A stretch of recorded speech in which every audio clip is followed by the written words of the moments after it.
So today we have Jeff Tannenbaum, and Jeff is the managing partner at Tannenbaum Law Group, and he's considered one of the leading nonprofit attorneys and is also a very accomplished author and lecturer.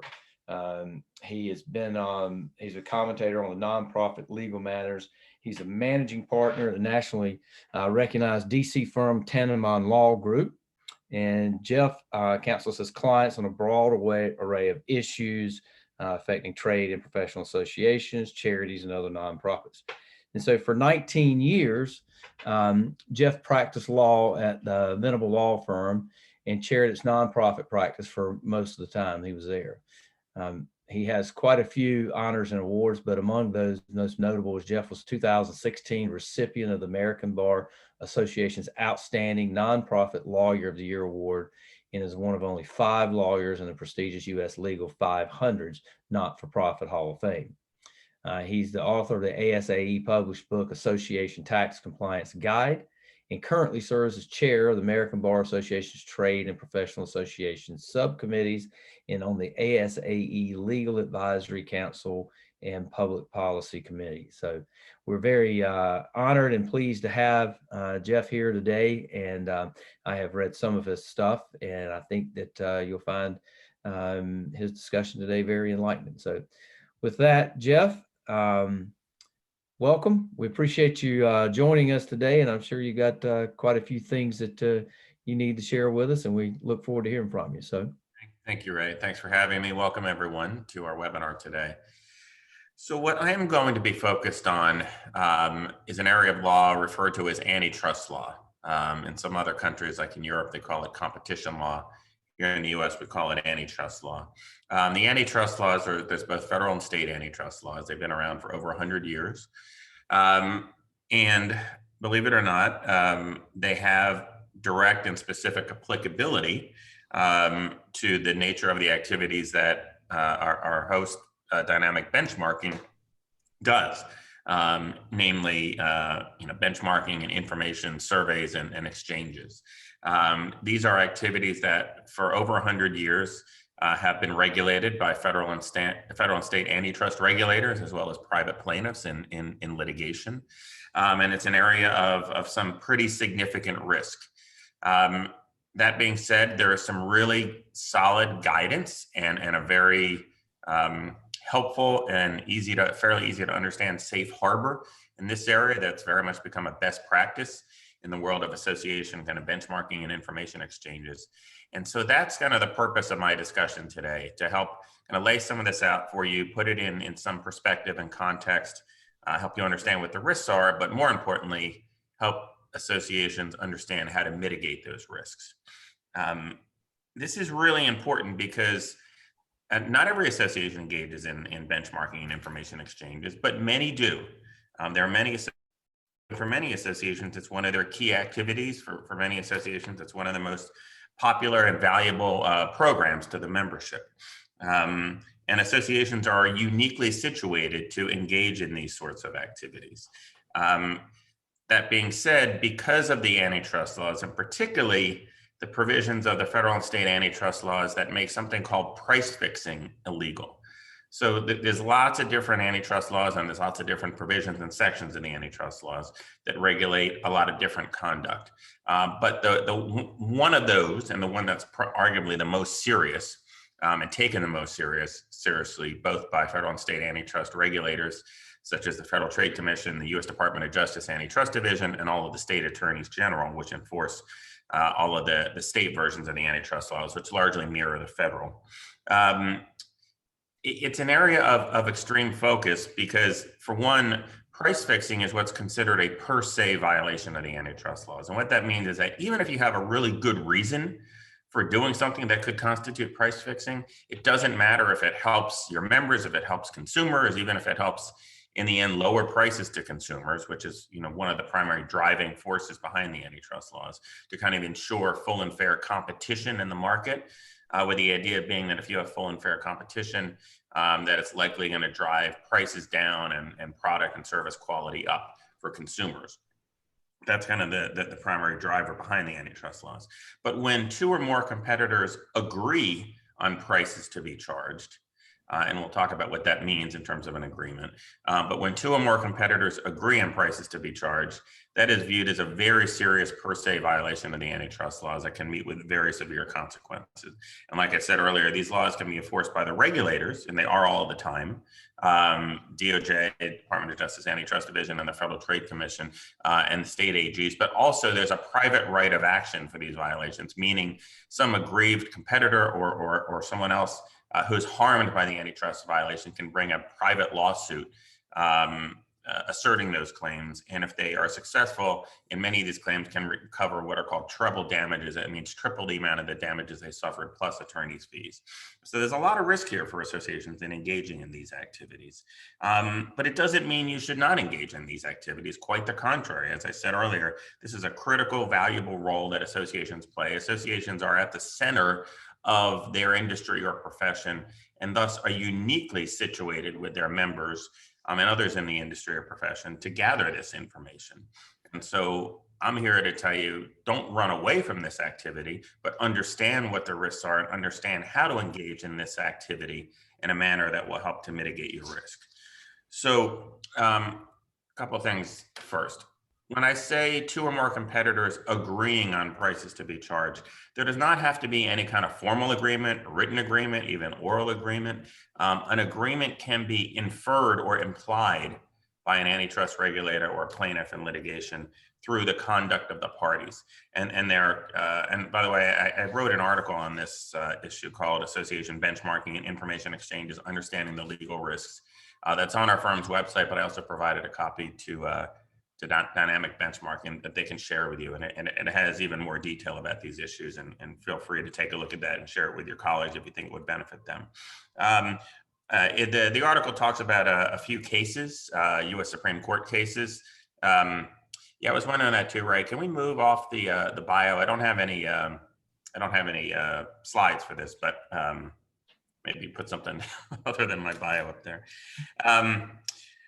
Anyway, so in one case, U.S. Supreme Court case called United States versus Container Corporation of America, it was alleged that a group of competing card-gated container manufacturers engaged in a reciprocal exchange of price information that the U.S. Supreme Court held was a concerted action, meaning two or more competitors agreed in concert on action that resulted in price stabilization. So not even a raising of prices, but price stabilization, and hence a violation of Section 1 of the Federal Sherman Act. The Sherman Act is the principal federal antitrust law, and Section 1 is the section that kind of bans what we call these horizontal antitrust violations, meaning horizontal, like two or more competitors agreeing on certain illegal actions, price fixing being one, group boycotts, market allocation, bid rigging, and several others. These are all covered by Section 1 of the Sherman Act. In this particular case, U.S. Supreme Court case, back from 1969, the price information exchange was accomplished informally. A company would ask a competitor for information about the most recent price that was charged, and the competitor would generally provide that information. There was no requirement that the competitors participate in the exchange, but the evidence suggested that 90% of the market was represented within this price exchange group. And the court held that even without evidence of an express agreement among competitors to maintain prices at a particular level, the program and the resulting effects of the program, the price stabilization, were enough for the court to infer such an illegal agreement in violation of the principal federal antitrust law. And that's a great example. Obviously, it's a real life case, and it wasn't an association, but it well could have been, because all the competitors were acting together. And that's, by the way, that's one of the things that makes associations frequent targets for antitrust enforcement, because by definition, associations are combinations of competitors. And so you have one of the elements of an antitrust violation already present in association activities. And then, so if anything the association is doing is going to involve kind of a concerted action amongst competitors, and if it's an illegal action, it can give rise to an antitrust violation. It's not just price information. You might be thinking, okay, well, we do benchmarking information exchanges, but we don't ask our members about prices. We just ask about salaries. Doing salary surveys and things like that. Well, there's another example from 2001, a more recent it was a Second Circuit U.S. Court of Appeals decision, Federal U.S. Court of Appeals, did not involve price information, but did involve other sensitive information, namely salary surveys conducted by 14 of the largest oil companies. This was a private litigation. That was a class action case, and the plaintiffs alleged that the participating companies used the information gained from these surveys to keep salaries among certain non-union employees within their ranks artificially low. The lower court had dismissed the case on the basis that there wasn't enough information to merit moving forward, but the appellate court reinstated the case, holding that was incorrect. And according to the Second Circuit opinion, the surveys, these salary surveys, were conducted regularly and were discussed frequently at meetings of HR professionals and other staff of the participating companies. The information was not publicly available and was not available to the employees who held the positions that were the subject of the survey. Now, this is important. The surveys included information about salaries paid in the past and present, as well as information about what the company is expected to pay in the future. The appellate court held that the case should move on, and the key reasons they gave were: one, much of the data collected and disseminated concerned current and future salaries. Second, the data was broken down in certain ways so that it was an aggregate of as few as 3 companies per category. The information was not publicly available nor disseminated to the employees, and the information was discussed among participating companies at meetings. You're going to see where I'm going with these examples. So, these are 2 examples where competitors getting together, such as through an association, got themselves in trouble under the antitrust laws. But if you want to engage in these activities and do it in a lawful manner and do it in a way that mitigates your antitrust risk, what can you do? What should you do? Well, for one, the existing case law, these cases and many others, make clear that in order to mitigate antitrust risk, an association that collects and disseminates competitively sensitive information, whether it's about prices, credit terms, salary information, or any other similar type of information, should do so in a way that does not facilitate agreement amongst its members to fix prices, boycott customers, or otherwise act in an anti-competitive way. And as I said earlier, that requisite agreement amongst competitors does not need to be an express agreement and can be inferred through a course of conduct. Now, thankfully, back in, I think it was in the 1990s, and I don't remember when these were first promulgated, it was earlier mid-1990s, the 2 leading federal antitrust enforcement agencies, the U.S. Department of Justice Antitrust Division and the Federal Trade Commission, got together. They don't do this often, but they got together and they issued guidance that they called a safe harbor. Now, this was for entities in the healthcare industry, but what they said at the time, and it's very much been the case ever since, is that this guidance is applicable to all industries and to all companies. And they said, when competitors in a particular industry, healthcare or otherwise, are going to get together and do benchmarking and information exchanges, if you abide by the terms of this safe harbor, then you are going to generally be immune from any antitrust liability. Now, with safe harbors, it doesn't mean that if you fall outside the safe harbor, you're automatically going to be found liable for an antitrust violation. But if you can conduct your activities in a manner that falls within the safe harbor, you're going to be in a much better situation, and you're going to go a long, long way toward mitigating any risk. The most recent iteration of these guidelines came out in 2000. They called it Antitrust Guidelines for Collaborations Amongst Competitors. It does involve, by the way, more than just information exchanges, but that's kind of one of the principal focuses of it. And it has very much become a best practice in the association community for how to engage in these sorts of activities. So what are the elements of the safe harbor? Number one, have a third party manage the process. And the guidance actually specifically refers to an industry trade association as one of those acceptable third parties, either the trade association or an agent of the trade association, such as a company like Dynamic Benchmarking, that the association may retain to conduct these activities. And what this means is that in order to comply with this provision of the safe harbor, you cannot have any of the individual participants, whether it's company representatives or professionals, the members, basically, the members can't be involved in the collection, dissemination of all of this information. It needs to be done either by staff of the association or by a company that the association outsources this work to, like Dynamic Benchmarking. And if you do that, there's much less risk in the eyes of the FTC and DOJ of the members engaging in anti-competitive conduct. So using a third party to manage the process is critically important. Second point of the safe harbor, make the data available. So it's generally advisable for an association to make the survey results or other research available to both members and non-members, but at least make it available to all of the members that participate in the survey, in the research. And that's become kind of fairly standard for a lot of associations as an incentive for members and others to participate, that they'll make the research and the results available to those that participate, but not necessarily to others. Sometimes they'll make it available to those that participate for free, and then they'll charge others. The third one, and this and the next one are really, in my view, the most important. Well, having a third party do it is critically important too. But this is really important. Stick to the past. What do I mean by that? So any sensitive information that you're asking about, prices, wages like salaries, costs, anything that factor into prices. And that's where you got to think broadly in this regard. Credit terms, even standardized contracts, anything that can have an effect on prices is going to be considered very sensitive in this area.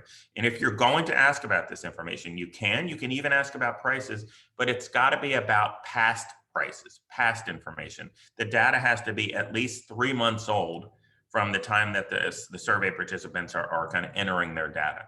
So you can only want to ask about data that's 3 months or older, not about current, not about 2 months ago, and certainly not about future. As that one U.S. Supreme Court decision made clear, when you're asking about future information, you're almost guaranteed to be violating the antitrust laws. So keep it in the past, keep it at least 3 months old, and you're going to comply with that provision of the safe harbor.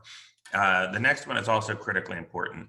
Aggregate the data, only publish aggregated data, and have a minimum number of participants in the survey for each category. So how do we break that down a little more? And this is why it's so important to have a third party do the data collection, even if it's association staff, but certainly if it's an outsourced company like Dynamic Benchmarking, is that those, Dynamic Benchmarking, the association staff would have access to that raw data. But when it gets pulled together and then disseminated, you want to publish it and push it out in aggregate form only. And the idea is that if it's in aggregate form, if it's sufficiently aggregated, then you would not be able to identify any of the prices charged or compensation paid by any particular member company. The FTC and DOJ say have at least 5 different competitors in each category of questions that you're asking or information that you're seeking. And no one participant's information should account for more than 25% of the total in that category. So this is, again, a really important point. 5, and you heard me talk about this in one of those court decisions, avoid unregulated discussions of the results. So oftentimes there have been situations where the problem is not with the surveys themselves or how it's published, but what competitors do with the information once they receive it. What you do not want is to have any unregulated discussions by the members, especially at an association meeting or in an association-sponsored online forum where members can talk about that in an unregulated fashion, because there's a risk then that they start talking about it and then they might, for instance, lead into current or future pricing information or salary information or whatnot. So it's really critical to ensure that you do everything possible to not allow any improper discussion of the survey results. And then finally, number 6, make participation voluntary. Do not require members to participate in any surveys or other information exchanges. Make it voluntary. So those are the elements of the safe harbor. That is essentially a summation of the antitrust law in this area. Why don't I stop there and turn it back over to Ray? Sure. Thanks, Jeff. So I think Maria wanted to launch a poll. If I'm not mistaken, you wanted to launch that here, Maria, at this point in time? Yes, it should be on your screen now. So we'll see how the results come in. And I'll let it go for approximately 30 seconds. Okay.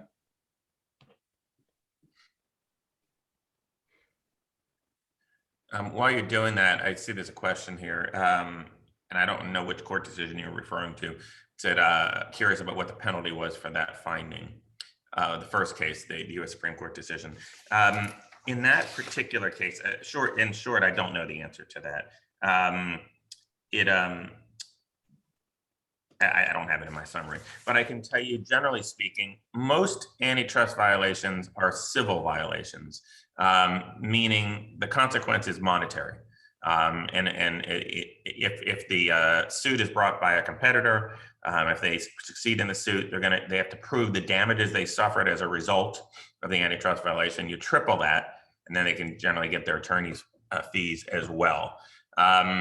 If the case is brought by a government regulator, they oftentimes also seek monetary damages, but more often they will enter into some sort of essentially a settlement agreement called a consent decree, where the organization agrees to not do things in a certain way in the future, to do things in a certain way in the future. Oftentimes to have things like, agreeing that you're going to have antitrust legal counsel, present at all meetings where sensitive information is being discussed, reviewing all activities that have competitively sensitive aspects to them, sometimes reporting back to the agencies, all those sorts of things. And they can be very burdensome, sometimes coupled with fines and sometimes not. And then for very serious antitrust violations, including price fixing, there are criminal provisions of the antitrust laws that are enforced by the state attorneys general as well as by DOJ, and individuals have gone to jail for price fixing. So these are kind of the range of penalties. I don't know in that particular case what the penalties were, but these are the kinds of things that we see a lot. Okay, so our poll is interesting. I got one interesting number here. So we asked to the people on the webinar, on average, how many surveys your organization conducting a year. So 29% said 1 to 3, 14% said 4 to 6, 24% said 7 to 10, and 33% said more than 10. So what I thought is interesting about that is we did a poll, I guess it was a couple weeks ago, leading up to this webinar, and asking some questions about the, how people are trying to abide by antitrust laws when surveying members. And it's funny because exactly 33% of those that answer were doing more than 10 surveys a year. So what we ask on that is, check all that apply. And it says that, we've hired a consultant to review our data prior to publishing. We have staff that validates and ensures compliance. That was 18%. Our software has compliance guardrails built into the survey. That was 9%. 91%, Jeff, we're not sure what they were, how they were complying with this. So this shows that this is certainly an area that has quite a bit of education and quite a bit of understanding left to happen. And it sounds like that there's a lot of surveying going on that's probably not being done in the proper manner. Yeah, and one comment on that, I see this a lot. There are certain areas of the law, and antitrust is certainly one of them. I can rattle off many others like copyright law and a number of other areas of law that are not really intuitive. So, unless you really know this stuff, a lot of people don't even know that the antitrust laws exist and that they apply to associations. I see this a lot, particularly with kind of newer entrants into the association community. It's not intuitive stuff. And a lot of people would never even think that, wait, conducting surveys of our members, how's that going to violate the antitrust laws? So that's one. You don't know what you don't know. And once you're educated on it, obviously you're aware of the risks. But the other thing, and I find this in a lot of areas of law too, is that these things that I talked about, those 6 points in the safe harbor, they're fairly easy to comply with, right? I mean, they should be fairly easy to comply with. And then they give you tremendous protection. So these are some fairly simple steps that you can take, whether you're doing it yourself, whether you're working with a company like yours, Ray, that has these guardrails kind of baked into the process. I know you're going to be talking about that in a little bit. So it's really easy to comply with these things and to put yourself in a very safe and less risky situation. But if you don't know about it, and 91% of that prior poll you did, didn't know that, then you're not going to be able to protect yourself. Sure. So kind of building on that, I think that it seems when we're talking to associations or any organization, is that they seem to have this sense of security if they're not doing like pricing or comp and benefits or finance related type surveys. Can you talk a little bit about things that may seem innocuous, data that they're collecting that's innocuous, but in turn could be viewed maybe different by the authorities?